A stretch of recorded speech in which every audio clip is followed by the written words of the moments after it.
На протяжении 5 лет мы проводили турнир на призы Якутского гормолозавода. В прошлом году, давая подобное интервью, я говорил о том, что турнир наш стал немножко из года в год повторяться. И в прошлом году удалось нам изменить только следующее, что мы перешли из зала детской спортивной школы во дворец 50 лет Победы, в наш лучший спортивный комплекс пока в Якутске.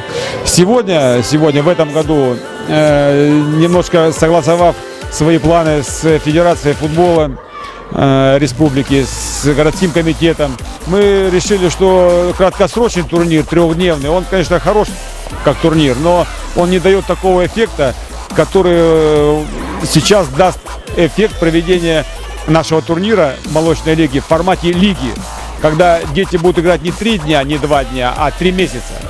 Сейчас вы видели почти 400 участников, 2 возрастные группы, и эти дети будут с 3 февраля по 1 июня принимать участие в этой лиге.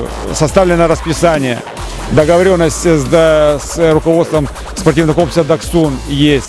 Спасибо, кстати, управлению спорта, массовых видов спорта, которые тоже поддержали нашу идею проведения лиги именно, не турнира трехдневного, а лиги.